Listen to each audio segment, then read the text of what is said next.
சர்வதேச தியான தினம் 2024 மற்றும் புதிய சாலை பெயர் நிறுவுதல் புத்தகமாக வெளியீட்டு என முப்பெரும் விழா.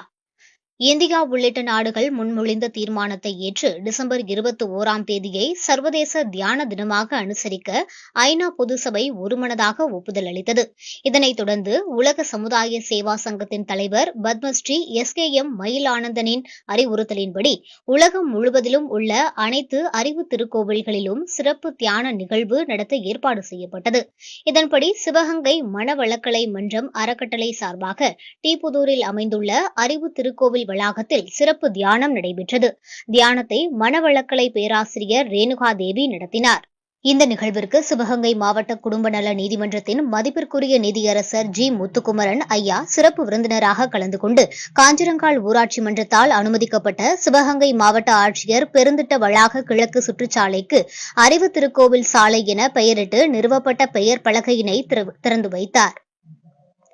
மணவளக்கலை பேராசிரியர் கரு வெற்றிவேந்தன் வேதாத்ரி மகரிஷி பற்றியும் உலக அமைதிக்காகவும் இயற்றிய பாடல்களை மணவளக்கலை தந்திட்ட எந்தன் மன்னவரே என்ற புத்தகமாக அச்சிட்டு இந்த நிகழ்வில் வெளியிட ஏற்பாடு செய்யப்பட்டிருந்தது.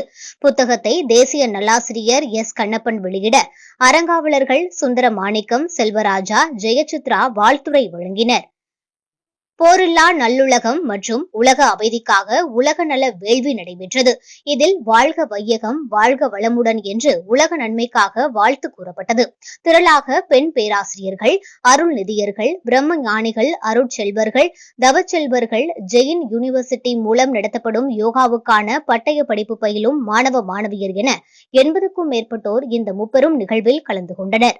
இந்த நிகழ்விற்கு அறக்கட்டளை தலைவர் சி. சண்முகநாதன் தலைமை ஏற்க செயலாளர் ராமநாதன், துணைத் தலைவர்கள் மகேஸ்வரன், பாண்டிராணி, சீனிவாசன் முன்னிலை வகித்தனர். பேராசிரியர்கள் தினகரன், வெற்றிவேந்தன், ராஜ்குமார், கோபால், திட்ட அலுவலர் வினோத் ராஜா ஆகியோர் கலந்து கொண்டு சிறப்பு செய்தனர். பொருளாளர் உதயசங்கர் நன்றி கூறினார்.